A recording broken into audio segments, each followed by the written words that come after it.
Ji.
Thank you. Thank you very much, Shakil. Good afternoon, ladies and gentlemen.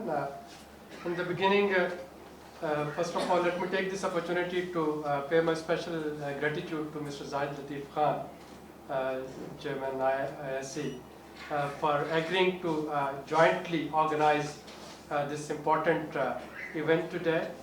As you know, we keep on organizing such events at Sdpi at our own promises.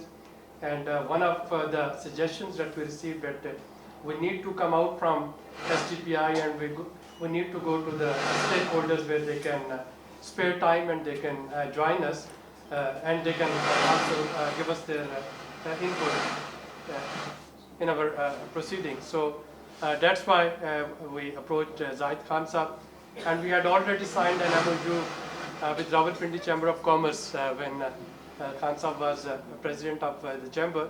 So making the most of our collaboration and our cooperation, although we have to sign this formal agreement with ISC in weeks to come, but we thought that we should start with some sort of soft beginning, and resultantly this event is being conducted jointly by Sdpi and by ISC. For that I thank you very much, sir.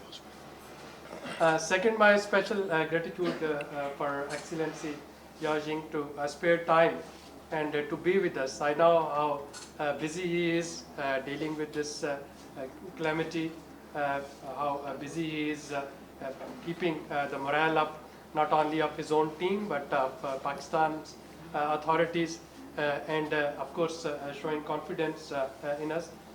Sparing time in these moments is a great contribution, sir, and I thank you very much to you as well. Now, just to shed some light on the background of this event, why we wanted to conduct it, and what is it that we are expecting. So let me take you 6 years back when CPEC has started. So just imagine what was it living in Islamabad, the federal capital. I'm not talking of any periphery. So in Islamabad, the regular pattern was 2 hours of power outage, after 1 hour of electricity, and again 2 hours of power outage. And we had to start generators in order to actually charge the batteries of our USP.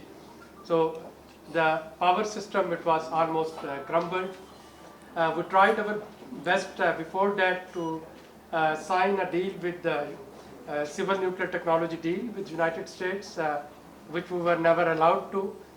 While India and Pakistan, both of them, they went nuclear at the same time, but Pakistan was deprived of its right to use that nuclear technology for civil purposes. Ambassador, sir. Of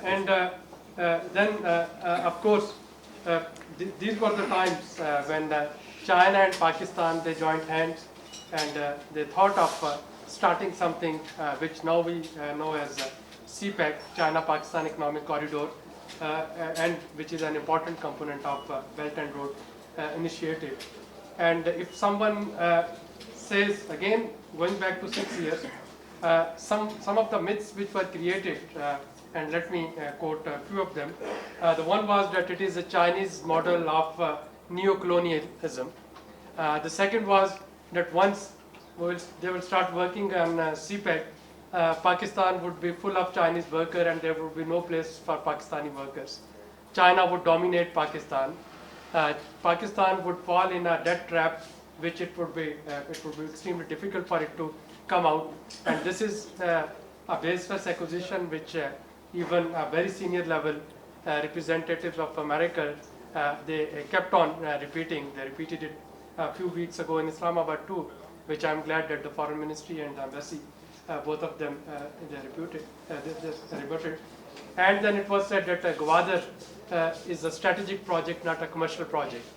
Now, 6 years down the road, I think time has proven that most of the conspiracy theories and most of the baseless accusation which were being spread, the rumors, I would say, those had no basis at all. And Gwadar to me is an economic project. We have two strategic ports next to Gwadar, Turbat and Makran. And of course, those both of them, if we had to utilize anything for the strategic purposes, the Turbat Coast Guard port and the Makran, graduating those or utilizing those would be an ideal opportunity. Why to start something from scratch if we really had some sort of strategic objective behind it? And another thing which was propagated is Gwadar's competition with Chabahar, which is again something which is comparing oranges with apples. Gwadar is a deep sea port, Chabahar is not a deep sea port, and again there is no comparison between the two. But having said it, if I look at the Chinese model of cooperation within Belt and Road Initiative and within CPEC, it is cooperation, not competition. And of course, China is trying to cooperate. China is trying to cooperate with the rest of the world for shared prosperity and for shared growth. And when I look at South Asia, the importance of Chinese investment is even manifold, because I can see China as a common denominator in South Asia. China and India's bilateral trade is almost touching $100 billion per year. China has huge investment in Pakistan. China is investing in reconstruction of Afghanistan. China is investing in Bangladesh. China is investing in Sri Lanka, in Iran, in Nepal. And by virtue of all its investment and by virtue of all its economic cooperation, China becomes a de facto common denominator in the region. And in the months to come, I don't know what would be the decision, but the forthcoming Shanghai Cooperation Organization meeting, SCO meeting in New Delhi, again I can see China playing a major role in bringing two arch rivals on table, something which America keep on saying but is not able to manage. So I can see it happening. Again, I'm not foreseeing that who would be representing at a political level from Pakistan, but whoever goes there to join the SCO meeting, that would actually melt the ice, and that would be a major game changer in the regional stability and regional security matters. So you can analyze from any angle, you will find that China is becoming a common denominator, and we need to appreciate this fact. Now again, if we look at the importance of China, and coming back to this coronavirus issue, I think those who are trying to undermine China's power, they should understand it by the simple fact, due to coronavirus, while China is very bravely fighting with this epidemic, the global economic growth outlook has already been revised. During last 6 weeks, the crude oil prices has dropped by $10 per barrel. Why? Because China's economy is slowing down. This is the, I think, might, and this is the importance of China in global economic corridors that we need to understand and we need to appreciate. And I think we need to count ourselves lucky that we are all weather friends.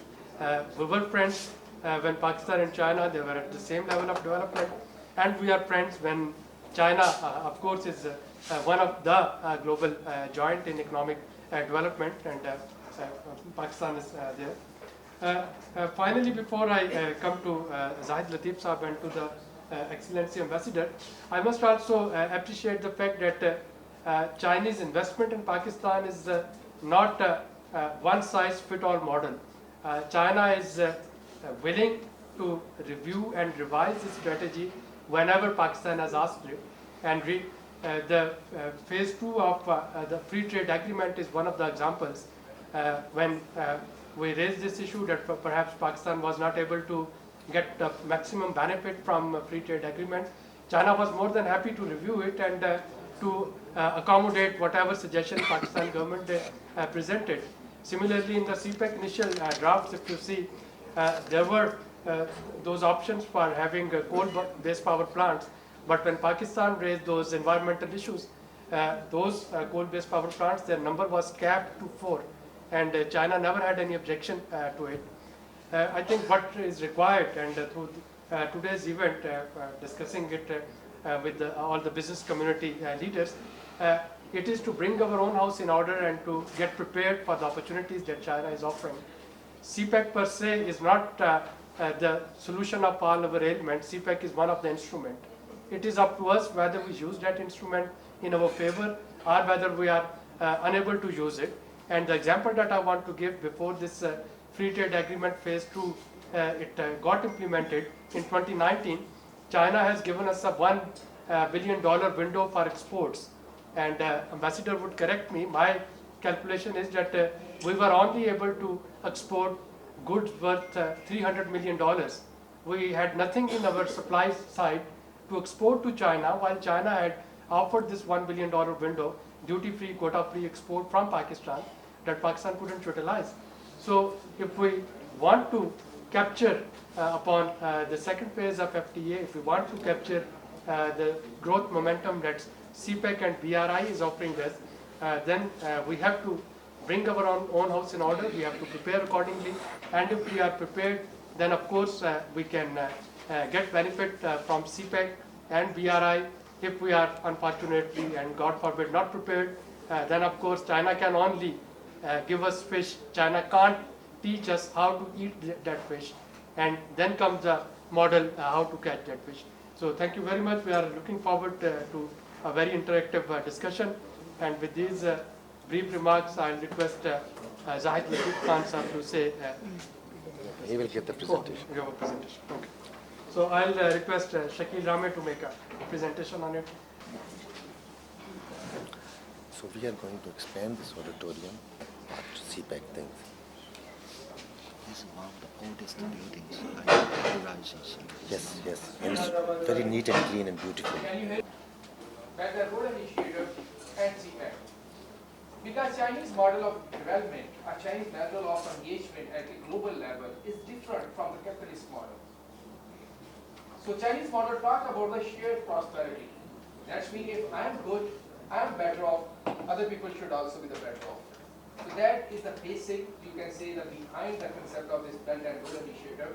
Let's work together and let's prosper together.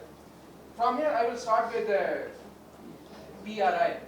So some part I will present from Sdpi work, which we are doing for the last 6 years.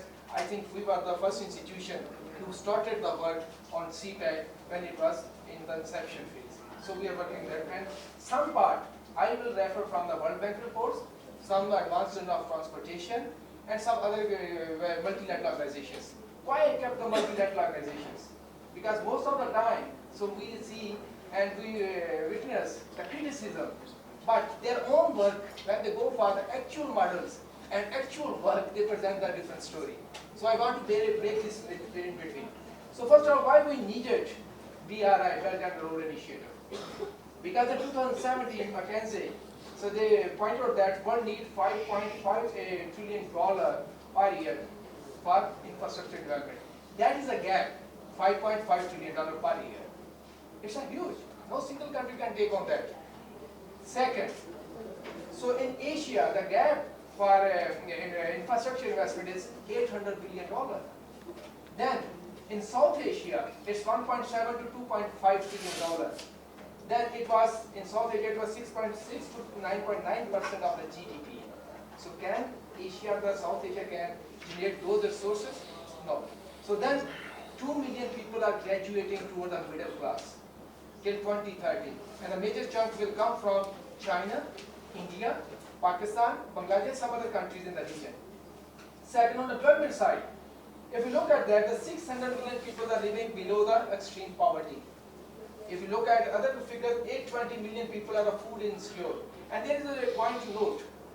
First, food insecurity started to decrease, but from 2017 onward, it started to increase again. Then, there are 2 billion people who need safe drinking water. There are 1.1 billion people who need electricity. And there are 2.8 billion people who need good cooking fuel. And then 70.8 million people are refugees across the world. And lastly, 263 million kids are left out of school. In this backdrop, you need someone. Can light off garden? The light off current stage. So in this backdrop, you are looking towards from where you will get the investment. If somebody is coming, oh look, you need investment, we are coming to help you out, not only in infrastructure, but also in the development paradigm. So, let's have a glance at BRI, what we have achieved till today. Over 1 trillion has been committed. Of that, 4.6 million people are connected through the BRI. If you look at that, 126 countries are now the part.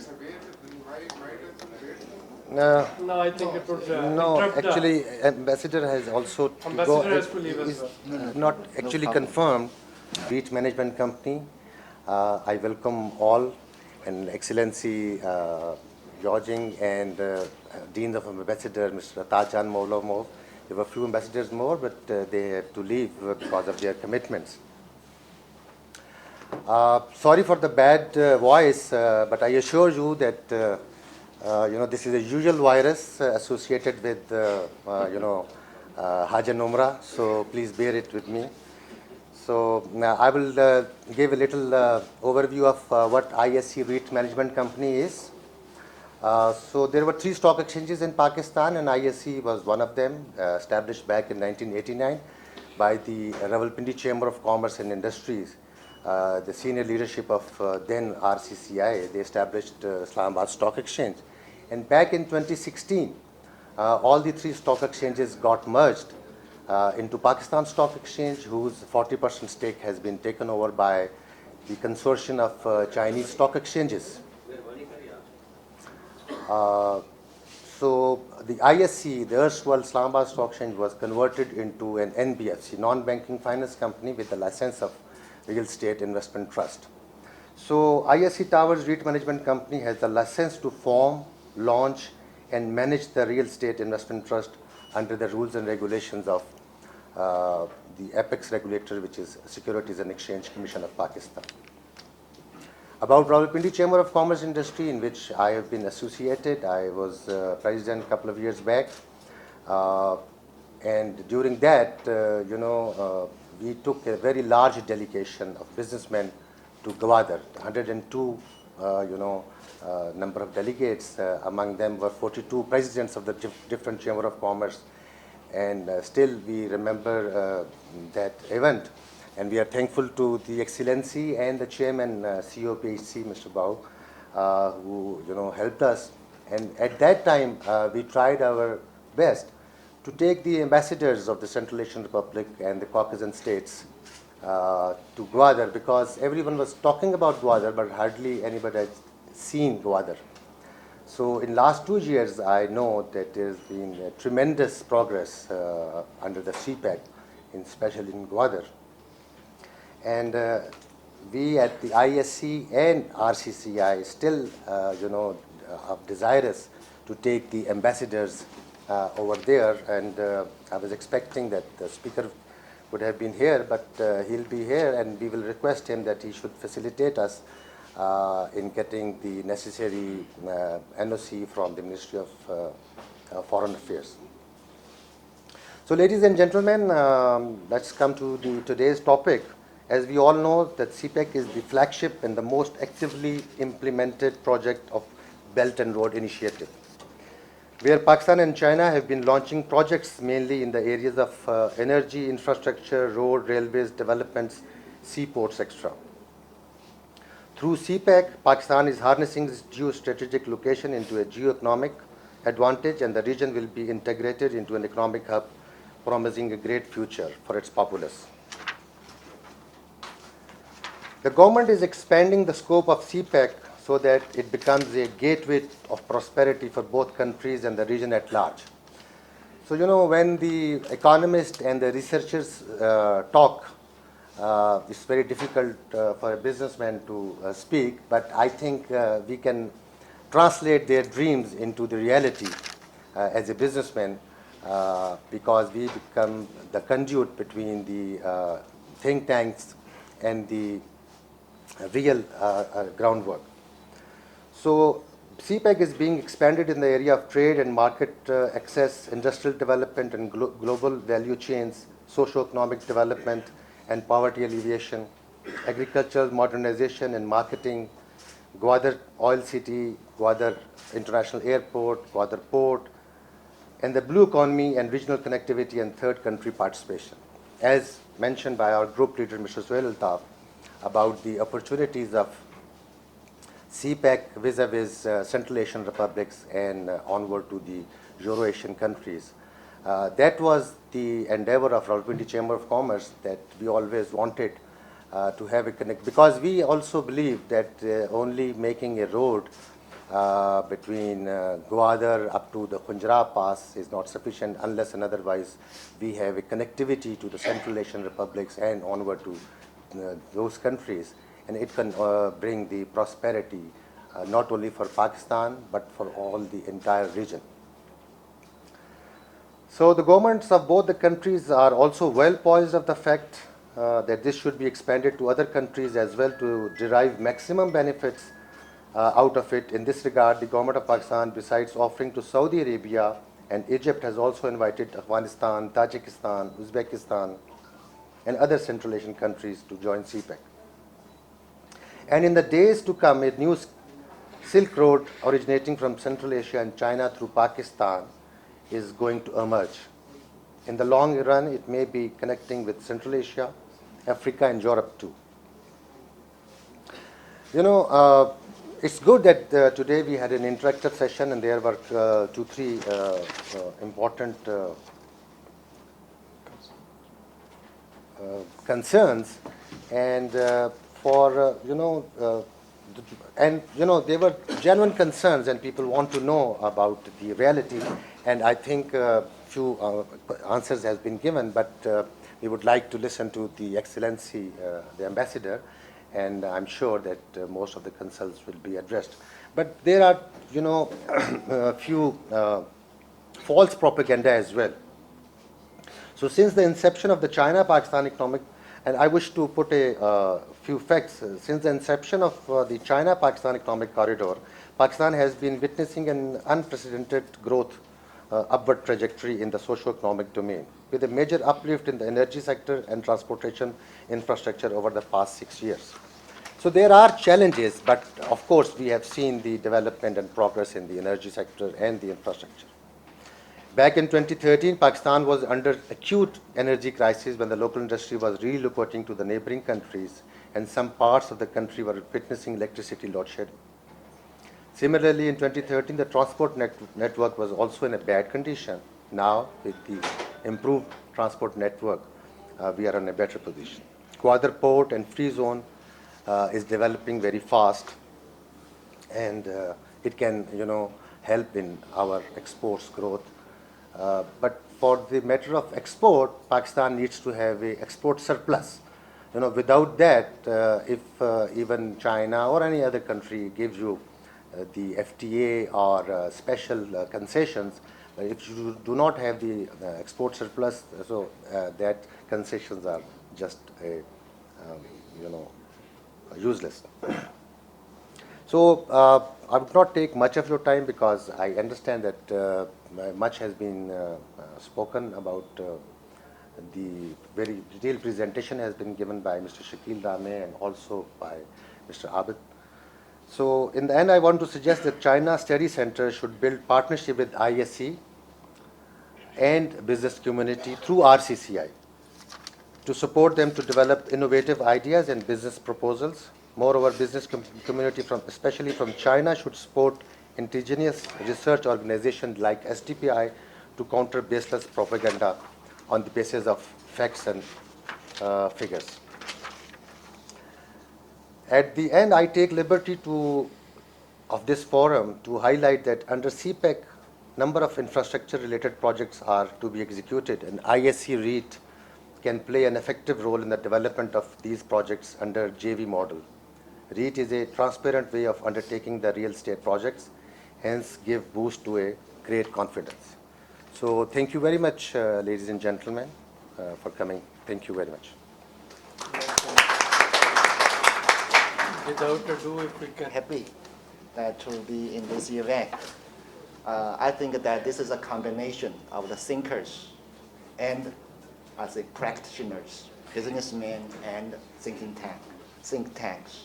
So this is a very rare and very important combination because we can learn, we can understand your thoughts, your advice, and also we can learn, understand your practice, your management, and like the inquiries or concerns expressed from both sides, the think tanks and businessmen. So I'm very grateful for SPDI and also especially ISE that for your hosting that this very significant event because this is a rare opportunity even for me, for our colleagues to learn from all the views.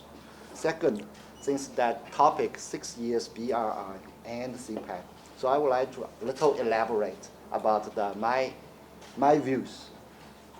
I'm neither a thinker nor a businessman, so just I give us my very shallow about my opinions about 6 years BRI and CPEC. I will keep it very brief. First, I think after 6 years of BRI as a kind of, I think that BRI, Belt and Road Initiative, has been established as a well-known and also strong project of international cooperation, basically in the cooperation of trade, infrastructure, and connectivity. So far, more than 120 countries have become the partners, and more than 40 international organizations have joined.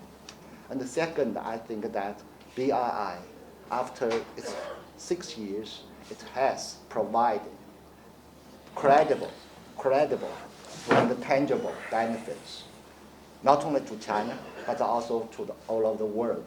And CPEC is just an example in this one. And thirdly, I think that with the implementation and advocation of this initiative, that China, along with its BRI partners, could expect much more opportunities and better futures in the economic cooperation focused on development. And finally, I think that by implementing or cooperating under the BRI framework, that a new concept of state-to-state relationship has been, I should say, has been promoted. That is based on cooperation, based on win-win arrangements. Then come to the CPEC. I think why CPEC is named or is designated a flagship project under BRI. Generally, I think that just now that Dr. Shakil Rame had a very, very eloquent and detailed, which is even I myself, I'm not in a position to give more details about that. But regarding the CPEC, I would like to say that I'm looking at CPEC through the historical China-Pak relationship, because I spent almost 10 years, starting from 1994 till now, that the relationship between China and Pakistan has undergoing a kind of some kind of change, especially for the past almost 30 years. But CPEC gave us a new momentum, gave us a new nature that, for example, we put the economy as the focus of our bilateral cooperation. For example, for me, although that I'm sorry that these days I'm a little busy with this virus, coronavirus, my best effort is given to prevent it from coming to Pakistan. Do our best to that. But still, I think most of my schedule is given to the economic related, with your Ministry of Planning, Ministry of Economic Affairs, Ministry of Finance and this. But recalling that my previous stay here, at that time I was not ambassador, but our ambassador basically is engaging with the foreign ministry, military, all these departments. So this is a brand new dynamics for the bilateral. Second, a mechanism and a structure has been established. In China, we have a CPEC committee headed by our planning ministry, NDRC, a minister specifically looking after that. It includes almost 20 ministries in our cabinet to join. Here, you have a joint committee headed by the planning ministry, and right now your government has established an internal coordination body called the CPEC Authority. I think that's it. So that this structure is long-term. This structure is delivering. Although that I should say that CPEC is a long-term project. Within 5 years or 6 years, I don't think that it should be perfect. In fact, the CPEC or BRA, a brand new initiative, so that we are coming into a kind of a coordination, a joint development of a certain model which is really beneficial to the both sides, So that, I think, the structure has been established. Thirdly, I think that the direction has been fixed. For the first 5 years, since 2013, 4 prior areas: Gwadar Port, transportation, power sector, and industry, or the SEZs. So as the gentleman mentioned, the SEZ was not as fast as the other Cs. The speaker is coming? Yes. Okay, so should I continue? Yes, please. So that direction. But I think that since it is a long-term project, we have a long-term prospect till 2030. But 2030 is not the end of the CPEC. I think that this time frame from 2017 to 2030 is just the foundation, laying the foundation of the long-term development, so the direction.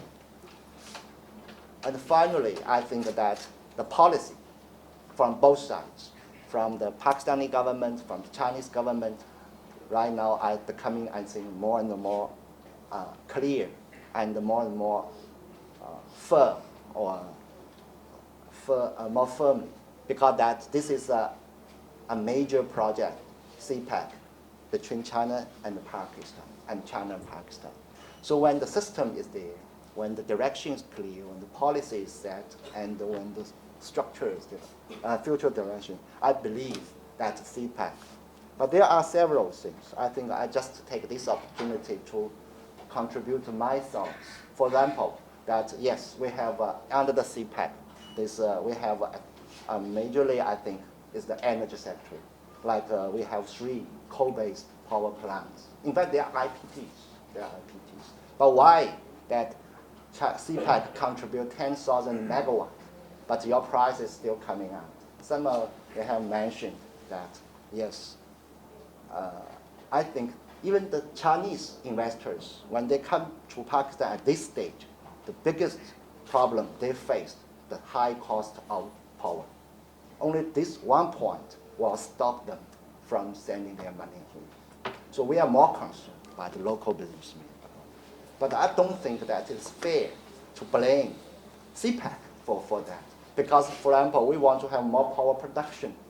But when we production, we provide this electricity. The tariff is decided by your government. It's your government. If you look at Sdpi, there's a website by your government. They are listing all the costs of every and each power plant. All these Chinese right now, I think Shahiwar and Port Qasim. Shahiwar is the number 4 from the bottom. Port Qasim number 16 from the bottom. I don't know Hubco because still hasn't been officially commissioned yet. So in fact, this is a historical problem regarding your power policy. Even today, I was meeting this IMFT. They are talking about this. So in fact, that this kind of project is a joint project. For example, you have the problem of transmission. You have the problem of the power distribution. All could contribute to the historical. But we believe this is a temporary problem because right now your government has set the ease of doing business. What I understand, ease of doing business, basically as the chairman mentioned, president mentioned, right now Pakistan need earn the foreign exchange. Hello? Foreign exchange. जी जनाब Foreign exchange should be given चलो, good. from the मुझे बताएं should मैं come from gate पे आ export. Export should be from a strong manufacturing sector. Strong manufacturing sector comes from investment or technology transfer. Investment and also this technology all comes from a proper policy. So in fact, policy matters. So right now your government has set the direction of ease of doing business. This is good.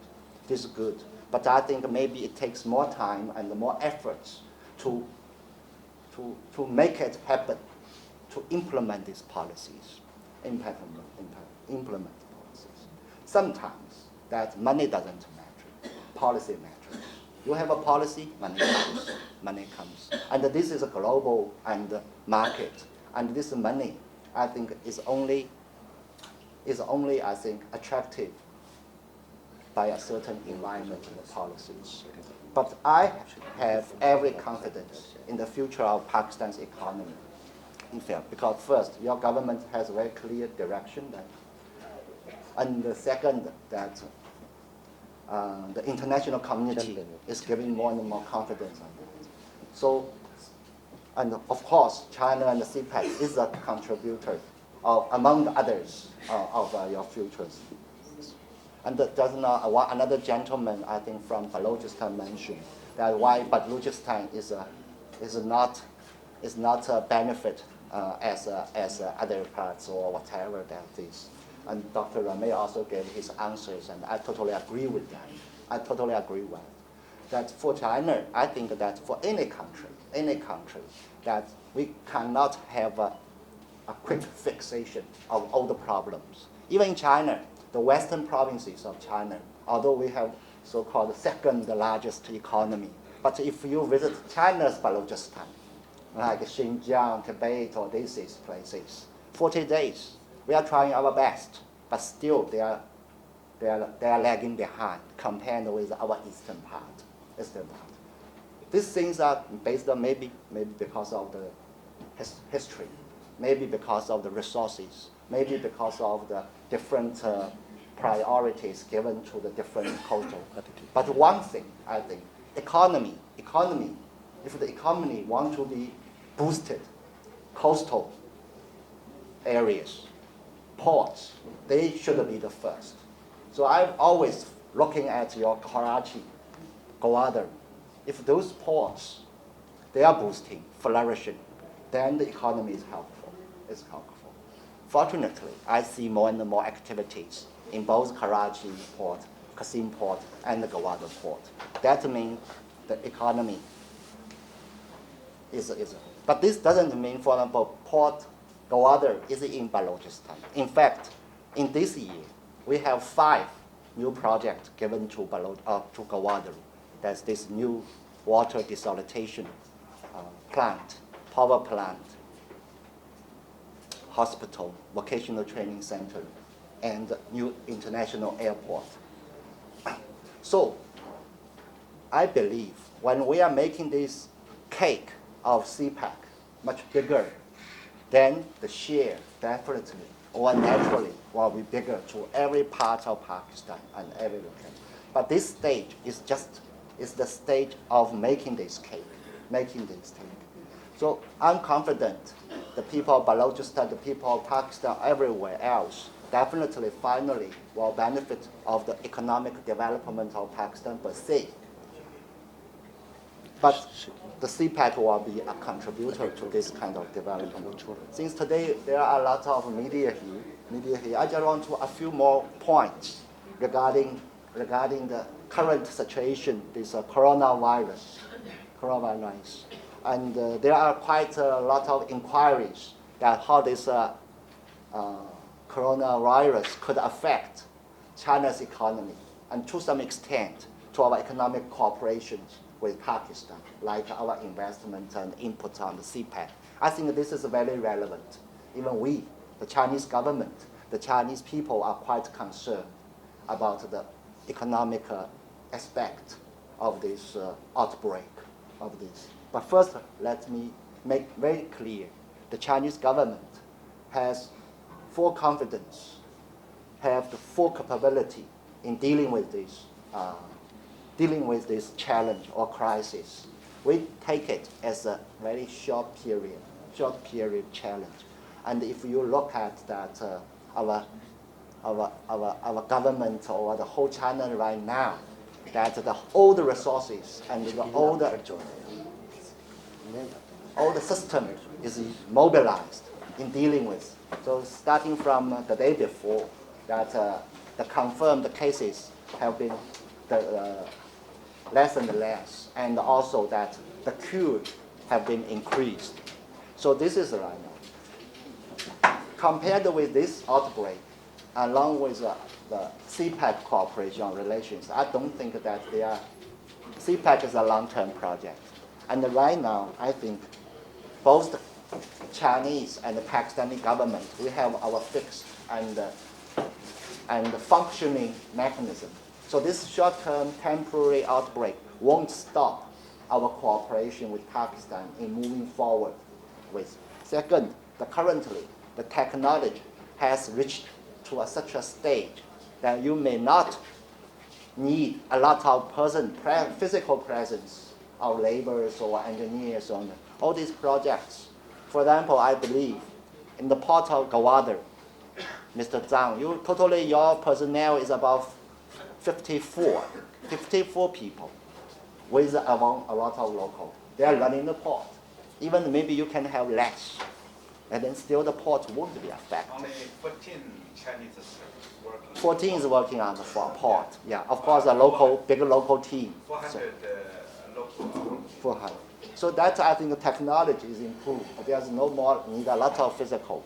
But right now, my priority is working day and night with your health ministry, National Institute of Health, to do our best to prevent the spread of this virus cases to Pakistan or to this. So right now, although that we have the regular flights between Pakistan, but you see that we have a very strict measures. For example, for all the passengers, international passengers, both Pakistanis and Chinese, before boarding on this flight to Pakistan, they have to be observed, quarantined for 2 weeks until they don't have any kind of symptom. Second, for all this, they will get a kind of physical check, especially for the lungs, because these symptoms come from the lungs. So they should be cleared first. Then after arriving here, that all the Chinese and Pakistani travelers from China, they will be kept for another 14 days or 2 weeks of the observation until that they are safe. But right now, even those people who can move in China, they are already cleared, because that every and each levels of the government, of the establishment, of the management in China, they are so much focused that this, even our embassy, 1/3 of my staff, they went back for Spring Festival. But right now, they cannot come back because they are quarantined. I'm counting Tomorrow will be the 14th day. After the 14th days quarantine finished, so they could come back, starting from the day after tomorrow. So we are doing everything. So here I would like to, through the media, that please, I think that believe both Chinese government and your government, we are dealing with this challenge in our utmost efforts. And the second, that right now China is in a difficult situation. We really appreciate Pakistani government and Pakistan people's very strong support. You are giving us a lot of strength by standing with us, by expressing solidarity with us. This kind of disasters are not very rare in China. In 2008, I still China was hit by a huge earthquake. I was here. I got the similar feeling. Even I got emotional when all the Pakistani friends, what you have been doing for us. So here is a one thing. I think that this is a demonstration of the strength of this friendship. That let us face this difficulty, face this challenge together. And this could be a contribution for the whole humanity. At least after this disaster, after this virus, we understand one more disease. We know how to cure one more disease. This could be. But during this period, Pakistan is the strongest friend so far, I think, China has. So I'm very grateful to your nation, to your government, to your people for that. And finally, I once again thank you for your kind patience. And since the speaker is coming, so still we have some, if you have any kind of inquiries about CPAC, about BRI, about China-Pak relations, about even this virus, please, we can use this time if the honorable speaker comes, before he comes, if I can field these questions. Thank you.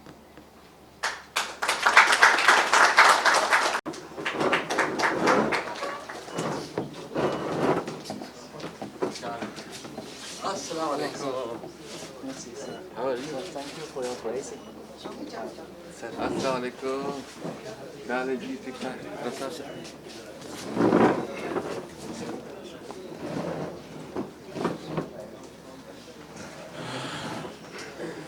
आपने मुझे मौका दिया कि मैं इतने senior लोगों में और इंटेलेक्चुअल्स में और प्रोफेशनल्स और ख़ासकर जो अपनी फील्ड में एक्सपर्टी रखते हैं उनके साथ मेरी मुलाकात हुई और मैं कुछ अपनी बातें भी शेयर कर सकूं। असल में तो होना चाहिए कि हम इनसे सुने और इनकी जो ख़यालात है तो उसको हम सुन के जो इम्प्लीमेंटेशन हो या पॉलिसी लेवल पे जो इशू हो हम उस पॉलिसी में जो है उसको अडॉप्ट करें। मेरे ख्याल में कल हम आपके साथ एक MOU भी साइन कर रहे हैं SDPI के साथ।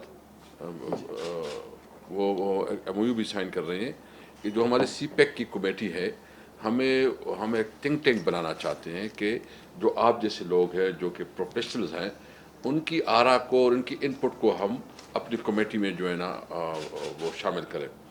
तो हमारी बुनियादी मकसद ये है कि इस वक्त जो हमें चैलेंजेस है और पाकिस्तान जिस हालत से गुज़र रहा है, ख़ासकर जो माशी तौर पर हमें बहुत सीरियस चैलेंजेस हैं, तो इसमें CPEC जो है ना एक रोशनी है।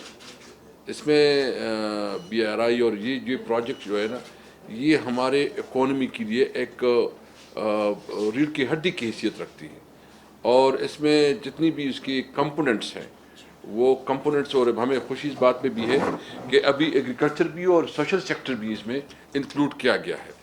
तो मैं ज़्यादा इस पर नहीं बोलूँगा, लेकिन मेरी आपसे रिक्वेस्ट होगी, सबमिशन होगी कि जो भी आपकी एक्सपर्टीज़ है, जो भी आपकी प्रोफेशनल जो आपकी नॉलेज है, हम चाहते हैं कि आप हमारे साथ शेयर करें। हम सिंसियरिटी के साथ ये चाहते हैं कि ये एक बहुत बड़ी अपॉर्चुनिटी है, ये फॉर्चून चेंज है पाकिस्तान के लिए। उस सूरत हाल से जो हम फेस कर रहे हैं, इंशाल्लाह मुझे उम्मीद है अल्लाह की, इंशाल्लाह इस सूरत हाल से हम निकलेंगे और एक बहुत बड़ी इकनॉमिक एक्टिविटी शुरू हो जाएगी इसके साथ। جب یہ سی پیک مکمل ہو جائے گا، جب یہ انڈسٹریلائزیشن جو سی پیک کی جو انٹرنیشنل ہمارے مختلف اکنامک زون ہیں وہ کمپلیٹ ہو جائیں گے، جو یہاں کی جو سی پیک کا بیسک کانسیپٹ ہے اس کے مطابق ہو جائے گا. اور اس صورتحال میں چائنا گورنمنٹ کا بڑا مشکور ہوں کہ چائنا گورنمنٹ نے ہمیشہ پاکستان کے ساتھ بہت محبت کی ہے. ہر سخت وقت میں جو ہے نا چائنا پاکستان کے ساتھ کڑی رہی ہے، اور ہم بھی یہ امید رکھتے ہیں اور یہ ایشورنس دیتے ہیں کہ اس وقت جو چائنا میں ایک کرائسس ہے، ایک سچویشن ہے، ہمیں اس پہ تشویش بھی ہے اور افسوس بھی ہے، اور ہمارے ہاتھ میں جو کچھ بھی ہے اور جو جس طرح بھی چائنا چاہتی ہے تو پاکستانی عوام ان کے ساتھ ہوں گے انشاءاللہ تعالی، اس پورے حکومت کے ساتھ ہیں.